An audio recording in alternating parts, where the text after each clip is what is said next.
Good evening, ladies and gentlemen. I too would like to acknowledge the Gadigal people of the Eora Nation on whose land we meet, and I extend that respect to the people of Aboriginal nations across Australia whose history we celebrate tonight. Thank you to the team at the Royal Australian Historical Society for hosting this event, and I also want to thank Fidel Atkinson, who can't be with us tonight but was instrumental in organising this evening. In the 1950s, it was thought that people had occupied Australia for perhaps as long as 8,000 years. That date deepened to 20, then 30,000 years in the 1960s, some 40,000 years in the 1970s, and by the 1990s, the phrase 60,000 years was introduced to debate about human antiquity. The rapidly expanding time horizon was driven by work in the emerging field of Australian archaeology. In the early 1960s, archaeologists such as John Mulvaney, Isabel McBride, Jim Bowler, and Richard Wright initiated a new phase in archaeological research based on controlled stratigraphic excavation and systematic survey work rather than random digging and collecting. Very rapidly, archaeology in Australia had emerged, in Mulvaney's words, from the byways of antiquarianism and the haphazard fringes of lunacy into a vigorous and exciting discipline. Tonight, I want to briefly touch on those formative years for Australian archaeology, the 1960s, the golden decade, the dream time of Australian archaeology. And then I'm going to journey into the deep time of an iconic Australian archaeological site, Madjedbebe, or as it was formerly known, Malakunanja II, which both Alan and I were fortunate enough to work on last year. Now already I've thrown some big numbers at you. 8,000 years, 20,000 years, 40,000 years. I hope in the next 25 minutes I can give them some context and make them mean something. Alan will follow and will flesh out the story of ancient Australia with stories from his own research. But first let me start with the golden decade. The illustrious John Mulvaney bookends this decade for us neatly. In his 1961 paper, The Stone Age of Australia, he lamented the lack of general interest and specialised research into Australia's Aboriginal past, declaring Australia to be the dark continent of prehistory. 8 years later, in 1969, he opens the first comprehensive survey of Australian archaeology, the Prehistory of Australia, with the triumphal line, "The discoverers, explorers and colonists of the 3 million square miles which are Australia were its Aborigines." The professional field of archaeology rose quite suddenly. As Richard Gould reflected in 1973, in few other areas of the world have new problems and broad syntheses emerged so rapidly. This has much to do with the discovery of radiocarbon dating, that radical new technology of archaeological investigation. But it also has to do with imported talent. There were many archaeologists teaching and studying abroad who came back to Australia, or came to Australia for the first time in the early 1960s, in order to take up university positions, start PhDs, and begin serious fieldwork in Australia. The field was wide open. Rhys Jones, a Welshman, arrived in 1963 from Cambridge, and his experience is a good example of how times have changed. So a PhD candidate today might do for the doctorate look at one particular aspect of one particular site, say the faunal remains or the archaeobotany, and then that would be their doctorate. In 1963, Rhys was given a state, Tasmania. And then, of course, there is Mungo. As David Horton wrote in 1991, most people think that Australian archaeology began in 1969 at Lake Mungo. This was the first archaeological site to grip the nation. Indeed, this eerily beautiful chain of dry lakes continues to haunt our national imagination. It was here, in fact, just over here, Julnai, that geomorphologist Jim Bowler in 1968 discovered some bones that we now know to be the 42,000-year-old ritual burial Mungo Lady. Mungo is a place that resonates with us for many reasons. Rapid erosion, caused in parts by rabbits, sheep, and feral goats running amok, has stripped several metres of sediment off the lunettes, bringing an ancient landscape to the surface. The lakes haven't been full for 18,000 years, and yet there are shells scattered on the ground everywhere, as if they had been cracked open and cooked and cracked open yesterday. In one part of the World Heritage Area, an old lake bed has preserved human footprints. That most ephemeral of human traces has survived in this landscape for around 20,000 years. Jim Bowler's work at Mungo, at least symbolically, announced the arrival of Australian archaeology. It captured the public imagination and well and truly established that the first Australians had a rich and a deep history. There have been many outstanding studies in Australian archaeology since John Mulvaney published his survey of the field in 1969, The Prehistory of Australia. We are lucky as Australians to have so many gifted archaeologists to help us understand the deep past of this continent. I am encouraged by the recent initiative to incorporate the Mungo discoveries into the national curriculum.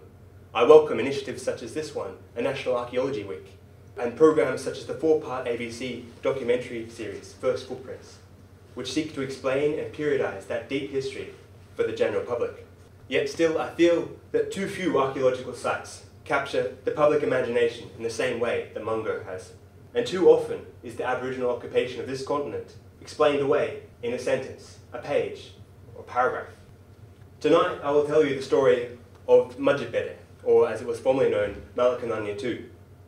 It belongs alongside Mungo on the national mantle, and its heritage significance should be recognised in the same way as we celebrate the caves of Lascaux, the Tower of Jericho, or Stonehenge. Madjedbebe lies on the fringes of Arnhem Land in Kakadu National Park. It was first excavated in 1973 by Joe Kaminga as one of more than 120 sites excavated in a basic survey by Kaminga in 1973 and his colleague Harry Allen in 1972. The published report from that survey declared the Alligator Rivers region to be one of the most archaeologically significant areas in Australia, and it helped provide the case for the declaration of Kakadu National Park and its subsequent World Heritage listing. But it was when it was re-excavated in 1989 that the site made headlines around the world. What Rhys Jones, Mike Smith and Bert Roberts discovered in 12 days of hot, sweaty digging rocked our understanding of ancient Australia, and indeed early human history. The initial results, published in Nature, suggested the people had been living in Australia for at least 50,000 years. Jones often spoke of an antiquity in Australia of 60,000 years. He revelled in the fact that this was 20,000 years earlier than any modern human site. The importance of these findings cannot be understated. The radiocarbon barrier had been shattered. The new world had become the old. When Mike Smith told me that the site was to be re-excavated in 2012, I leapt at the possibility of being involved. While the 1989 dig turned up an old date, the hope was that the 2012 season would produce a rich assemblage, a chance to add colour and detail to the broad brushstrokes of early human history. As an historian and not a trained archaeologist, my contribution was confined to the grunt work. As you heard earlier, I was the camp manager and cook. By day, I trawled through the remnants of ancient kitchens. By night, I cooked for a team of hungry archaeologists. The site itself is really no more than a slight overhang, a decorated rock wall leaning out from the escarpment, a last remnant of the plateau before the landscape gives way to wet, scrubby plains. The wall is adorned with a rich fresco of fish, a crocodile, and some dreaming creatures, punctuated by the stark signs of contact, guns, wagons, and imposing figures with broad-brimmed hats and their hands on their waists, the familiar whitefella stance. As we dig, the back wall recedes, and slowly the rock shelter is revealed. The pit has a musty aroma, occasionally sweetened by the scent of honey wafting in from a nearby beehive. The yellow sand at the base of the pit is damp to touch, and when you stand against the rock and look up, as you see here, only a thin opening of blue sky peeks back at you. The world we inhabit, everything we have ever known, is coded in the sediment above us in this picture. The earth at our feet speaks of a land untouched by humankind. In the last days of the 1989 dig, a grass fire roared towards Madjedbebe rock shelter. The three excavators, Mike Smith, Rhys Jones and Bert Roberts, spent an exhausting afternoon beating back the flames, protecting their camp and the pit they had worked so hard to dig. By that stage, they had dug a narrow 4.5 metre shaft straight into the earth, a telephone booth shaft. The pioneering phase of archaeology in Australia relied on excavating such pits. It allows an exhilarating glimpse into a layered landscape, an opportunity to see the refuse of past worlds, and all throughout, evidence of the people who inhabited them. A well-placed pit is the fundamental ingredient of what Rhys Jones liked to call the who was where, when, and what was the weather school of Australian archaeology. But while the shaft was expedient from a time and money perspective, by the end of the 12 days, the team was, understandably, approaching it with trepidation. At the bottom, the light was dim, and the scent of dirt and sweat pungent.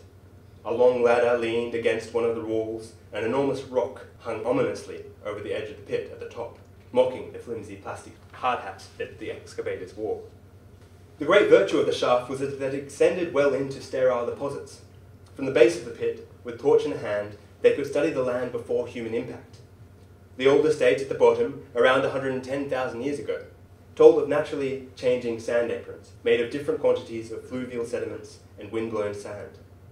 At some point in the wall, the sediment begins to build up faster, and the first signs of human presence emerge, small stone artifacts, quite simply made, but indisputably human. This is the most cryptic level of the site. The stratigraphy is compacted, and each scrape of the trowel wipes away some 350 years. In the 2012 season, at the end of each day, the dig directors would communicate the finds back to the traditional owners, the Mirarr people. And at regular meetings, the board, the community, had the chance to respond. The archaeology continued alongside constant and respectful communication with the Mirarr people. Twice, kids from the local school came through. Some were eager to join in, picking up a trowel or getting dusty in the sieves. Others were more reticent, watching us from a distance. On one of these visits, a boy walked me along the rock wall, telling me the stories written in the art, what is good to eat, what the artists used to paint the images, how the spirit creatures fit into the dreaming.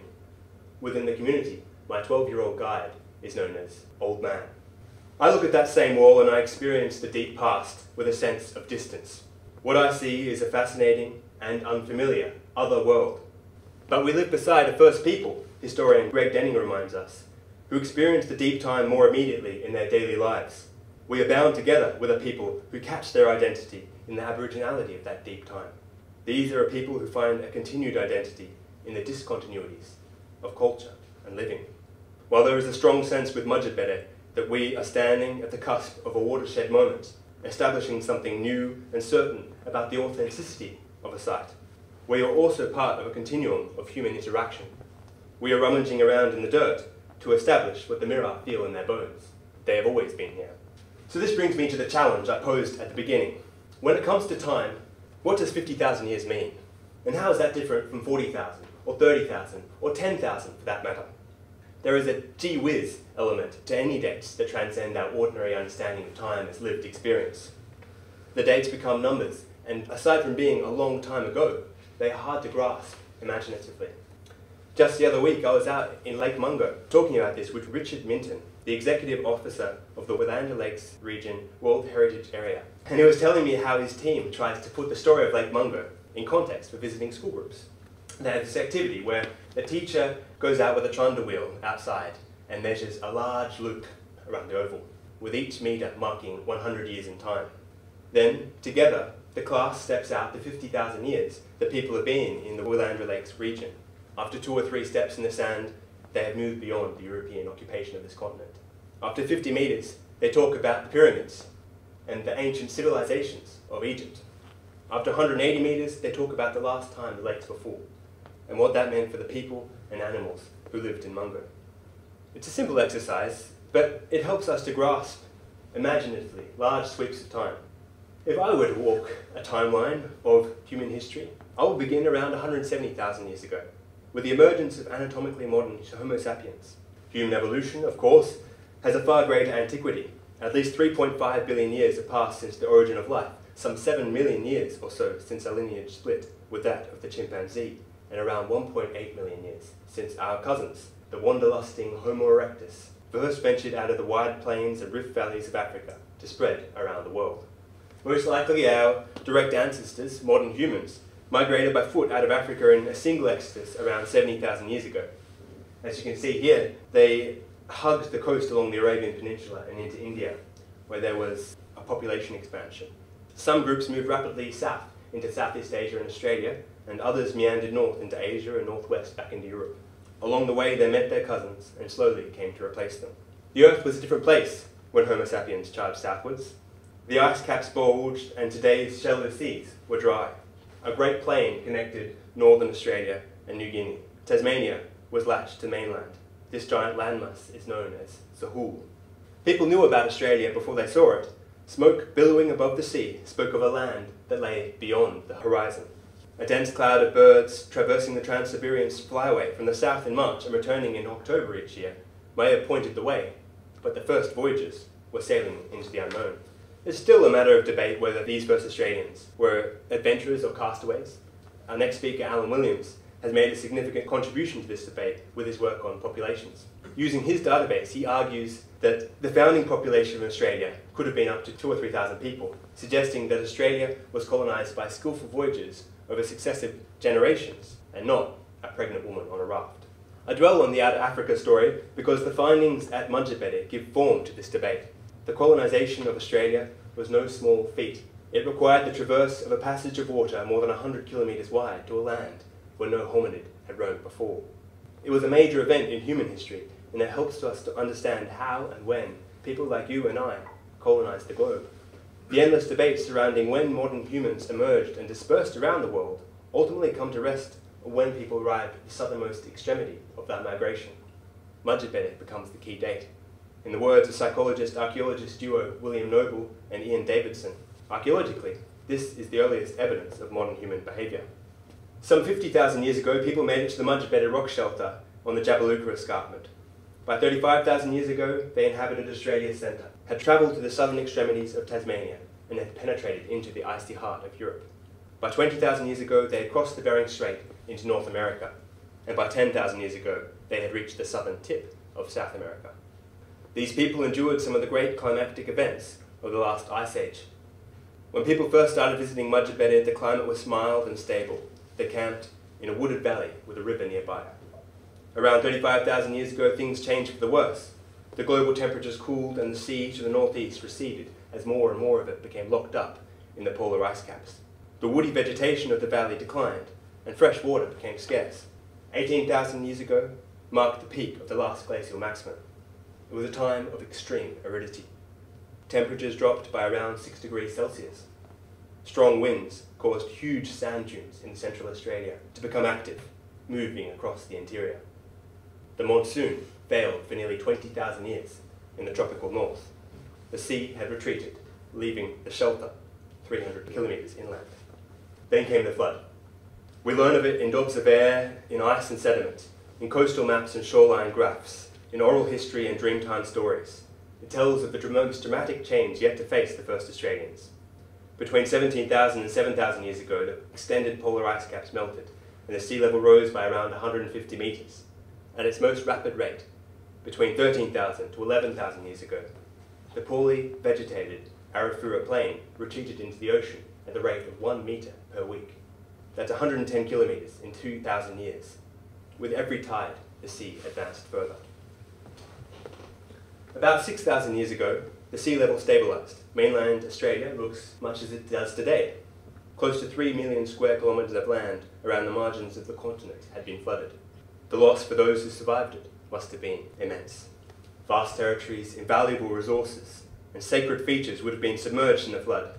The advancing coastline pushed people inland, forcing local crowding, the mixing of cultures, and most likely causing conflict. The sea drowned the wooded river valleys, bringing tidal conditions and eventually freshwater wetlands to the edge of the rock shelter at Madjedbebe. For the past 1,000 years, Aboriginal people have gathered here in the dry season to harvest fish, turtles, crabs, goannas and freshwater mussels from the rich surrounds. This is the story as it is told in the stones and the bones, in sediment and pollen, but data can only take us so far. Archaeology is a discipline that toes the line between the humanities and the sciences. As Carmel Schreier reminds us in Digging Through Darkness, only imagination fleshes out the sound and taste of time past, anchoring the flavour of lost moments in the welter of objects left behind. I want to finish today by reflecting on the impact of archaeology. The title of today's talk invokes both history and prehistory, and I have already outed myself as an historian, but with an eager interest in archaeology. For John Mulvaney, a division between archaeology and history is inconceivable. They are dialogic disciplines. They enlarge each other.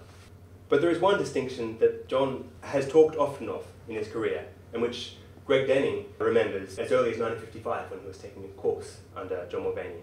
And that is that archaeology destroys what it discovers. And by destroying something, the archaeologist ceases to have the right to be private about it. There is a moral obligation on the archaeologist to be exhaustive in the recovery of everything that had meaning and might have meaning in future sciences. And there was a moral obligation on the archaeologist to put that knowledge into the public domain by publishing it. I raise this not far from Madjedbebe. Surrounded on all sides by Kakadu National Park looms the Ranger uranium mine. You may have read in the news this week of another significant safety breach that happened here, and the mine continues to cast a dark shadow over the community. Although the relationship between the traditional owners, the mining company and the government is improving, the Mirarr people remain active in their opposition to uranium mining on their country. As I talk with more anthropologists, archaeologists and traditional owners, I begin to understand the depth of Mirarr opposition to mining on their land. Aside from health and land management concerns, there are profound spiritual matters at hand. Mike Smith put it well in a recent interview. It's not just the people are losing control over the sites or losing access to lands. The actual land is being shipped off to China. I mean, there goes the dreaming, Mike says. There goes the body of the ancestral beings. Archaeologists, with trowels in hand and eyes on the earth, are also regarded with suspicion. But I like to think that the work at Madjedbebe will give back to the community. Different forms of knowledge can combine in beautiful and powerful ways. And after all, archaeology is a fundamentally creative exercise. Madjedbebe is not a monument in itself. It is a history that has been recovered through sweat, science and imagination. Stories that have passed beyond memory and tradition survive by virtue of archaeology. But we also must remember that Madjedbebe is not a museum. It is a living place. And again, I'm reminded of the words of Mike Smith as he reflects on his contribution as an archaeologist, and I'll leave you with them. There is a history here. It is something that sits next to the dreaming. It doesn't displace it. It doesn't replace it. But it's a rich history here. It's something to be proud of. It's been my privilege to work on this history, but in a sense, it has also been my gift. Thank you very much. I'll hand you over to